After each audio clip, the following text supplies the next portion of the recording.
जब शहाब ने हिना को वो जादुई अंगूठी दी तो उसकी आंखों में एक अजीब सा भरोसा था, जैसे वो जानता हो कि इंसान की दुनिया में जाकर भी हिना उसे नहीं भूलेगी। लेकिन हिना के दिल में उस वक्त सिर्फ एक ही बात थी, अपने घर लौटने की। उसने कांपते हाथों से अंगूठी को कसकर पकड़ा और अगले ही पल चारों तरफ तेज़ हवा चलने लगी। कमरे की दीवारें जैसे धुंध में बदलने लगी और फिर सब कुछ अचानक गायब हो गया। जब हिना ने दोबारा आंखें खोली तो वो अपने ही घर के सामने खड़ी थी, वही घर जहाँ से वो उस रात अचानक गायब हो गई थी। लेकिन घर अब पहले जैसा नहीं था। दरवाजे पर अब भी शादी की आधी टूटी सजावट लटक रही थी। पूरे घर में खामोशी और उदासी पसरी हुई थी। हिना का दिल तेज़ धड़कने लगा। वो धीरे धीरे दरवाजे के अंदर गई। घर के अंदर का नज़ारा देखकर हिना की आंखों से आंसू बहने लगे। उसकी माँ ज़मीन पर बैठी हुई थी, आंखें रो रो कर सूज चुकी थी। वो बार बार एक ही बात कह रही थी, मेरी बच्ची कहाँ होगी, किस हाल में होगी, हिना। उसके पिता भी पहले जैसे मजबूत इंसान नहीं रहे थे। उनके चेहरे पर गहरी थकान और टूटन साफ दिखाई दे रही थी। हिना ने जैसे ही अपनी माँ को आवाज़ दी, अम्मी। उसकी माँ एकदम चौंक कर उठी। उसे लगा शायद वो सपना देख रही है। लेकिन जब उसने हिना को सामने खड़ा देखा तो वो भागकर उसे गले लगाने लगी। दोनों ज़ोर ज़ोर से रोने लगे।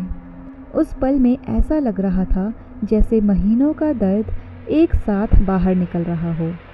हिना के लौटने की खबर जल्द ही पूरे मोहल्ले में फैल गई। लोग हैरान थे क्योंकि जिस लड़की को सब गायब समझ चुके थे वो अचानक वापस कैसे आ गई। उसी शाम घर में वही रूहानी बाबा फिर से आए। उन्होंने हिना को कुछ देर तक ध्यान से देखा, फिर बहुत गंभीर आवाज़ में बोले, तुम वापस तो आ गई हो, लेकिन वो जिन अब भी तुम्हारे साथ जुड़ा हुआ है। कमरे में सन्नाटा छा गया। हिना की माँ डर गई। अब क्या होगा बाबा, उस जिन को मेरी बच्ची से कैसे अलग करे, मेरी बच्ची की जिंदगी को कैसे बचाए। बाबा ने धीमी आवाज में कहा, अगर वो जिन्न का प्यार तुम्हारे लिए सच्चा है तो वो तुम्हें लेने जरूर वापस आएगा।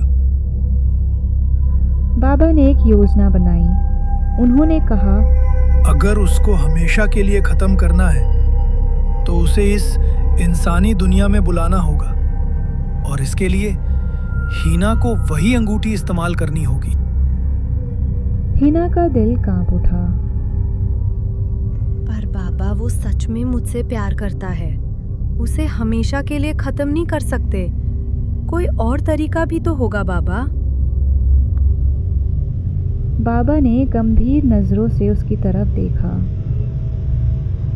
जिन का प्यार इंसान के लिए कभी भी अच्छा नहीं होता। 3 दिन बाद अमावस्या की रात थी। पूरा आसमान काले बादलों से ढका हुआ था। हवा में अजीब सी ठंडक थी। बाबा हिना को लेकर शहर के बाहर एक पुराने कब्रिस्तान में पहुंचे। उन्होंने ज़मीन पर एक बड़ा मंत्रों वाला घेरा बनाया। चारों तरफ दीपक जलाए गए। बाबा ने कहा, जब वो आएगा तो तुम इस घेरे के अंदर आ जाना और इस अंगूठी को तोड़ देना। हिना के हाथ कांप रहे थे, लेकिन उसने हिम्मत करके अंगूठी को घुमाया। अचानक आसमान में तेज बिजली चमकने लगी। हवा तूफान की तरह चलने लगी और अगले ही पल कब्रिस्तान के बीच में एक काला धुआं उठने लगा। उस धुएं के बीच से धीरे धीरे एक आकृति सामने आई। वो शहाब था, लेकिन इस बार उसका चेहरा पहले से ज़्यादा शक्तिशाली और खतरनाक लग रहा था। जैसे ही उसकी नज़र हिना पर पड़ी, उसकी आंखों में खुशी चमक उठी।